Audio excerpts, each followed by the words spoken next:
குணமானா பக்கத்தில் நீங்கள் இருக்கிற பிள்ளையார் கோயிலுக்கு ஒரு 11 ரூபா உண்டியல் போட்டுருக்கு. நடந்து சாமி கும்பிட்டு வெளியே எங்கேயும் கோயிலுக்கு போயிருந்தீங்களா அந்த டைமில் நல்லா காலத்தினை இருந்தால் எனக்கு நோய் நொடி வரக்கூடாது, இந்த தக்காளி சண்டையும் வரக்கூடாது அப்படின்ட்டு சொல்லி போடுறேன்.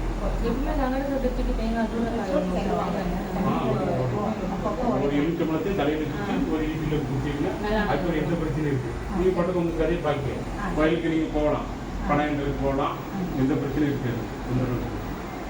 அது சிஸ்டினாலே இப்படி ஆயிரம் சொல்ல முடியும்.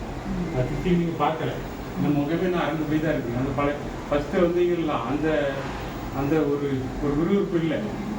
ஃபஸ்ட்டு ஒரு மாதிரி கேள்வி சொன்னீங்க, அந்த கோவில்ன்ற ஒரு சிந்தனையோட தான் இருந்தேன். எதுவுமே இல்லை இல்லை போச்சு. நான் அது உண்மையே சொன்னேன். வீட்டில் கேட்டு பண்ணுவேன், கோவில்னு தான் எனக்கு தூக்கம் வராது, செய்ய சாப்பாடு வரணும், அந்த கோவில் ஞாபகமே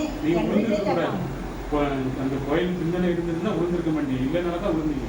இப்போ நீங்கள் கெட்டாமல் விட்டீங்கன்னா காலை அப்படியே பிண்டு மாதிரி ஆகிடும், பழைய மாதிரி ஆகிடும்.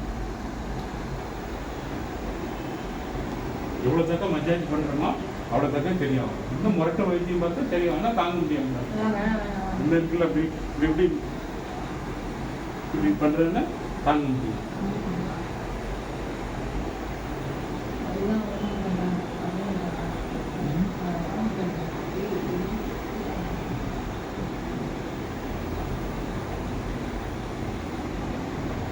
கையில் தான் கூற ஊற்றணும்.